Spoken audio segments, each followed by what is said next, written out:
ஆனால் ஒன்று மக்களே, எனக்கு தெரிஞ்சு இன்னைக்கு எபிசோட் பார்க்குற முக்கால்வாசி பேர் அழுதுருவாங்க அப்படிங்கிறது என்னால் ஓப்பனாக சொல்ல முடியும். ஏன்னு கேட்டிங்கன்னா, ஆல்ரெடி சாச்சனா மேலே நம்ம எவ்வளோ தான் ஹர்ட் கொடுத்துருந்தாலுமே, சாச்சனா எவிக்ஷன் அப்போ முத்துக்குமரன் உட்காந்து அழுது வந்துருமா. நீங்கள் அந்த சீனை கவனிச்சிருப்பீங்க.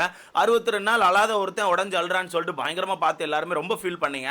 அந்த ஒரு சம்பவம் இன்னைக்கு வீட்டுக்குள்ளே பயங்கரமாக நடக்க போது. அது முத்துக்குமரன் மட்டும் இல்லை, வீட்டுக்குள்ளே நிறைய பேர் பயங்கரமாக உடஞ்சு அழ போகிறாங்க அப்படி ஒரு நியூஸ் வந்திருக்கு. ஏன்னா தீபக்கரனுக்கான எவிக்ஷன். ஏன்னா அந்த வீட்டுக்குள்ளே இருக்க யாருமே தீபக்கரனுக்கான எவிக்ஷனாக உனக்கு கொஞ்சம் நினைச்சு கூட பார்த்துருக்க மாட்டாங்க. ஏங்க நம்மளே ஒரு பிட்டு கூட நினைக்கல. தீபக் நம்ம யோசிச்சுட்டு இருந்தோம் டாப் 5ல இருக்க போறாங்க.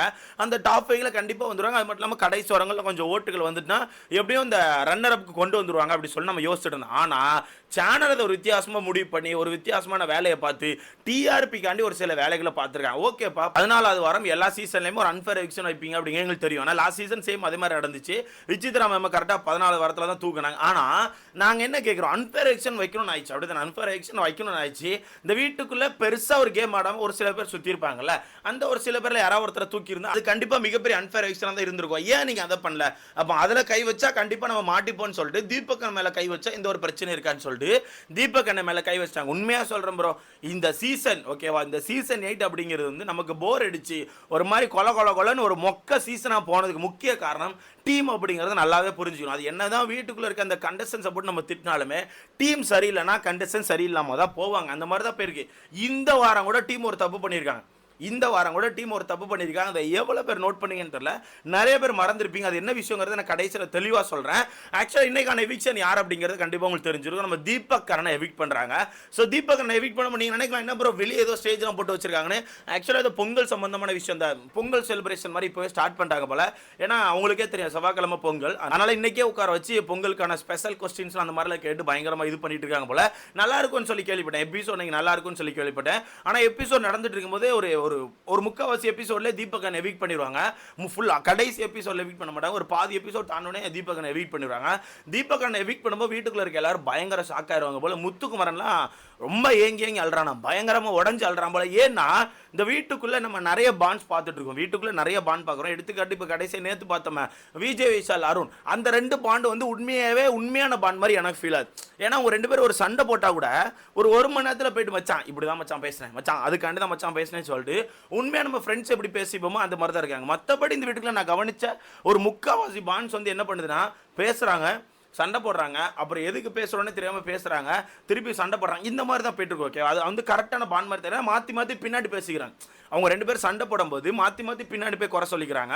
ஆனால் நான் சொல்கிற இந்த ஒரு சில பாண்ட்ஸ் வந்து அந்த மாதிரி பண்ணியிருக்கே மாட்டாங்க. நான் சொல்கிற இந்த பாண்ட்ஸ் வந்து கண்டிப்பாக இந்த விஷயத்தை பண்ணியிருக்கே மாட்டாங்க. எடுத்துக்காட்டுக்கு நான் இன்னொரு பாண்டை கூட சொல்லுவேன். ரயான் அண்ட் சௌந்தர்யா பொறுத்த வரைக்கும் சௌந்தர்யா ஒரு இடத்துல கூட ரயானை பின்னாடி விட்டு கொடுக்க மாட்டேங்க. ஒரு இடத்துல கூட நீங்கள் கவனிச்சிருப்பீங்க. இந்த வாரத்தில் கூட ஏதோ ஒரு சீனில் நைட்டு விஜய் விஷால் வந்து எல்லாரையும் பற்றி பேசிகிட்டு இருப்பான்.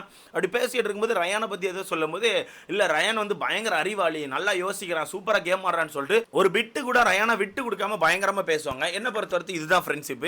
ஸோ அந்த வகையில் வீட்டுக்குள்ள இருக்க முக்கால்வாசி பேர் பயங்கரமாக அழுவாங்க போல. முத்துக்குமார் வந்து ஏங்கி அழுறதா கேள்விப்பட்டேன். சரி ஓகே, இப்போ தீபக்கரனை எவிக்ட் பண்ணி தீபக்கரனை எவிக்ட் பண்ண முக்கியமான காரணம் என்னவா ப்ரோ இருந்திருக்குன்னு கேட்டீங்கன்னா, நல்லா ஒன்று தெரிஞ்சுக்கோங்க மக்கள், இது எல்லாமே டிஆர்பி பண்ற மாதிரி தான் எனக்கு ஃபீல். இப்போ எடுத்துக்காட்டு நான் சொல்லிட்டா, தீபக்கரனை பொறுத்த வரைக்கும் கடைசி நாட்களில் நல்ல சப்போர்ட் எடுத்துட்டு இருக்காங்க. மக்கள் மத்தியில் வெறித்தனமான சப்போர்ட் எடுத்துட்டு இருக்காங்க. மக்கள் நம்மளே சொல்லிட்டு இருக்கோம் டாப் 5 டாப் 2 சொல்லி நம்ம எல்லாம் பேசிட்டு இருக்கோம். அப்படி பேசிட்டு இருக்கும்போது என்ன பொறுத்த வரைக்கும் மக்கள் மத்தியில் அவ்வளோ பெரிய சப்போர்ட் இருக்கான்னு கேட்டால் வாய்ப்புகள் கிடையாது. ஒரு ஜெனரல் ஆடியன்ஸ் சப்போர்ட் பயங்கரமா இருக்கு. பிக் பாஸை விரும்பி பார்க்குற ஆட்களுக்கான சப்போர்ட்லாம் பயங்கரமா இருக்கு. இருந்தாலுமே அதையும் தாண்டி ஒருபடி மேலே போய் ஜாக்லின் சௌந்தர்யா 2 பேரும் நல்ல ஒரு சப்போர்ட் எடுத்து வச்சிருக்காங்க. ஓகேவா, அந்த வகையில் இப்போ தீபக்கரன் அன்ஃபேர் எவிக்ஷன் பண்ணீங்கன்னா இன்னைக்கான எபிசோட் நாளைக்கான எபிசோட்லாம் பயங்கர ஃபயரா இருக்கும். கண்டிப்பா சொல்றேன். இன்னைக்கு எப்படி வெறியில போதோ அதே மாதிரி நாளைக்குமே மக்கள் வெறி கொண்டு அந்த எபிசோட பார்ப்பாங்க. தீபக்கரன் ரிட்டர்ன் உள்ள வருவாங்களான்னு சொல்லிட்டு. ஓகேவா, அந்த வகையில் அந்த ஒரு ரீசனால பண்றாங்க. அது ஜாக்லின் சௌந்தர்யா பண்ணா இன்னைக்கான எபிசோட் நல்லா இருக்கும். ஜாக்லின் சௌந்தர்யா பண்ணா கண்டிப்பா இன்னைக்கான எபிசோட் நல்லா இருக்கும். ஆனா ஃபைனல் ஒன்று இருக்கு தெரியுமா, ஃபைனல் ஸ்டேஜ் கொஞ்சம் போர் அடிச்சிடும். ஃபைனல் ஸ்டேஜ் நம்ம ரொம்ப ஈஸியாக கன்ஃபார்ம் பண்ணிடுவோம். ஓகே, இவங்க தான் வின்னர் ரன்னர் எப்படி இவங்கள தான் தூக்கி போட போகிறாங்கன்னு சொல்லி கன்ஃபார்ம் பண்ணிடுவோம். ஆனால் இப்போ நீங்கள் தீபக்கன் எவிக்ட் பண்ணினா இன்னைக்கும் நல்லா இருக்கும், நாளைக்கும் நல்லா இருக்கும், செவ்வாய்க்கிழமை ரிட்டர்ன் தீபக்கனை உள்ளே வரும்போது நல்லா இருக்கும், இந்த ஹோல் நல்லா இருக்குமா. அடுத்தது ஃபைனல் ஸ்டேஜில் முத்துக்குமரன் கன்ஃபார்ம். முத்துக்குமரனை தாண்டி அடுத்த யார் முத்துக்குமரன் கூட போய் அங்கே போய் நிற்க போறா, சௌந்தர்யாவா ஜாக்லினான்னு சொல்லிட்டு அந்த ஒரு போராட்டம் போகும். ஓகேவா, அந்த இடத்துல சௌந்தர்யா ஜாக்லின் 2 பேரில் யார் யாரை மேலே ஏற்றினாலுமே டிஆர்பி அப்படிங்கிறது பிச்சுக்கிட்டு வரும் அப்படிங்கிறது உண்மை. என்னை பொறுத்தவரை ஜாக்லினை விட சவுந்தராவை ஏற்றினா பயங்கரமாக வரும். நான் கவனிச்ச வரத்துக்கு நான் ஓப்பனாக சொல்கிறேன், நான் சப்போர்ட் கவனிச்ச வரத்துக்கு சவுந்தரா மேலே ஏற்றினா வேற லெவலில் டிஆர்பி பிச்சுட்டு வரும். அது மட்டும் இல்லாமல் முக்கால்வாசி மக்கள் சவுந்தர்யான்னு சொல்ல ஆரம்பிச்சாச்சு. அப்போ சவுந்தர்யா கப்பு கொடுத்துருவாங்களோன்னு சொல்லிட்டு மக்கள் அந்த ஆர்வத்திலே பார்த்துட்டு இருப்பாங்க. பெருசாக சோஷியல் மீடியா கவனிக்காம 1 hour எபிசோட மட்டுமே நம்பி உட்காந்துருப்பாங்கல்ல, அந்த நபர்கள்லாம் ரொம்ப ஆர்வமாக பார்த்துட்டு இருப்பாங்க. கண்டிப்பாக சொல்கிறேன். ஸோ அதை ஒன்று பண்ணுறதுக்காண்டி கண்டிப்பாக இந்த ஒரு வேலையை பண்ண மாதிரி எனக்கு ஃபீல் ஆகுது. ஏன்னா உங்களுக்கே தெரியும், வீட்டுக்குள்ளே தீபக் உட்கார வச்சிருந்தா கண்டிப்பாக ஸ்டேஜுக்கு ஏற்ற வேண்டியது வந்துடும். ஏன்னா அவர் கடைசி நாட்களில் எப்படி அவர் சப்போர்ட் எடுத்துருவாப்ல. ஸோ கண்டிப்பாக ஸ்டேஜுக்கு ஏற்ற வேண்டிய வேலை வந்துடும். அப்படி ஸ்டேஜுக்கு ஏற்றினா அந்த அளவுக்கு ஒரு ஹைப் இருக்காது அப்படிங்கிறது அவங்களுக்கு தெரியும். அந்த ஒரு ரீசனால தான் இந்த வேலையை பார்த்துருக்காங்க. சரி, ஓகே, டீம் என்ன ப்ரோ ஃபெயில் ஆகிட்டாங்கன்னு கேட்டிங்கன்னா, நல்லா ஒன்று யோசிச்சிங்களா? இந்த வாரம் ஸ்டார்டிங்கில் வீட்டுக்குள்ள வந்து பழைய ஆட்கள்லாம் வரும்போது ஒரு லெட்டர் ஒன்று படிச்சிருப்பாங்களே, இவங்கள வந்து 2 பேர் ஸ்வாப் ஆக வாய்ப்பு இருக்குது, இவங்களாம் பயங்கரமாக என்டர்டைன்மெண்ட் பண்ணிங்கன்னா எண்ட் ஆஃப் த வீக்கில் வந்து கண்டிப்பாக 2 பேரை ஸ்வாப் பண்ண வாய்ப்பு இருக்குன்னு சொன்னாங்களா? அதை பற்றி எதாவது பேசினாங்களா? ஏன்னா இந்த வாரம் ஃபுல்லாக நம்ம இதை வச்சு தான் பயங்கரமாக கொண்டு போயிருக்கோம். ஐயோ, யார் ஸ்வாப் ஆக போகிறான்னு தெரியல, ஒருவேளை ப்ராங்காக இருக்குமா, சாட்டர்டே சண்டே இது ப்ராங்க்னு சொன்னால் வெறித்தனமாக இருக்கும், இந்த மாதிரி நம்ம ஒன்று பேசிட்டு இருந்தோம்ல. இந்த விஷயத்தை ரிவீல் பண்ணாங்களா நேற்று சனிக்கிழமை? இந்த விஷயத்தை ரிவீல் பண்ணாங்களா? ரிவீல் பண்ணல. எனக்கு தெரிஞ்சு இன்னைக்கான எபிசோட்லையுமே அதை பெருசாக ரிவீல் பண்ண மாதிரி எந்த ஒரு அப்டேட்டுமே இல்லை. அப்போ யோசிச்சு பாருங்க, நீங்கள் ஒரு விஷயம் மக்கள்கிட்ட கொடுத்தீங்களா, மக்களை ஏமாத்துறதுக்கு ஒரு விஷயம் கொடுத்தீங்களா, ஸ்வாப் பண்ண போறேன்னு சொல்லிட்டு மக்கள் அதை பார்த்து பயத்தில் ஆகா யார் ஸ்வாப் ஆக போறான்னு சொல்லிட்டு ஒரு மாதிரி பயத்திலே பார்த்துட்டு இருந்தாங்களா? அந்த விஷயத்துக்கு ஒரு டாட் வச்சிங்களா? வைக்கவே இல்லைல்ல. அதை அப்படி கடந்து போயிட்டீங்க. பார்த்தீங்க, இதை தான் சொல்கிறேன். நீங்கள் வந்து என்ன பண்ணன்னு தெரியாமல் நிறைய நேரங்களில் ஏதோ ஒன்று பண்ணிட்டு இருக்கீங்க. இந்த வாரம் உங்களுக்கே தெரியும், எந்த ஒரு சீசன்லையுமே பழைய ஆட்கள் உள்ளே வர மாட்டாங்க. ஆனால் புதுசாக நீங்கள் பழைய ஆட்களை உள்ளே விட்டுருக்கீங்க. உள்ளே விடும்போதே மக்கள் அதை கொஞ்சம் டிஃப்ரெண்ட்டாக பார்க்குறாங்க. டிஃப்ரெண்ட்டாக பார்க்குற மக்கள்கிட்ட இன்னொரு விஷயத்தை கொடுக்குறீங்க, நாங்கள் ஸ்வாப் பண்ண போகிறோன்னு சொல்லிட்டு. அப்போ மக்கள் இன்னும் கொஞ்சம் டிஃப்ரெண்ட்டாக எதிர்பார்க்குறாங்க. எதிர்பார்க்குற மக்கள்கிட்ட நாங்கள் இப்படி தான் பண்ணோம் அப்படி தான் பண்ணோன்னு ஏதாவது டாட் வச்சிங்களா? வைக்கவே இல்லை.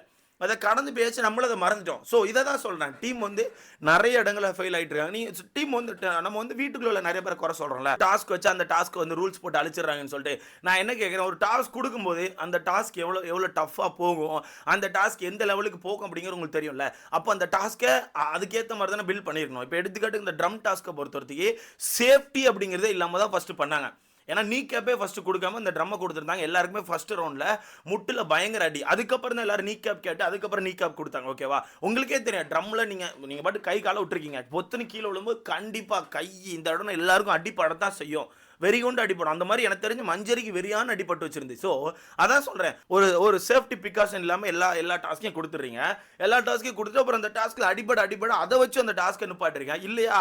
அந்த டாஸ்க்கில் அடிப்படக்கூடாதுன்னு சொல்ல ஒரு சில பேர் ரூல்ஸை போடும்போது அந்த ரூல்ஸ் எங்களுக்கு பிடிக்காம நாங்கள் அவங்கள பிடிச்சி அடிச்சுட்டு இருக்கோம். ஸோ இதை தான் நீங்கள் பண்ணுறீங்க.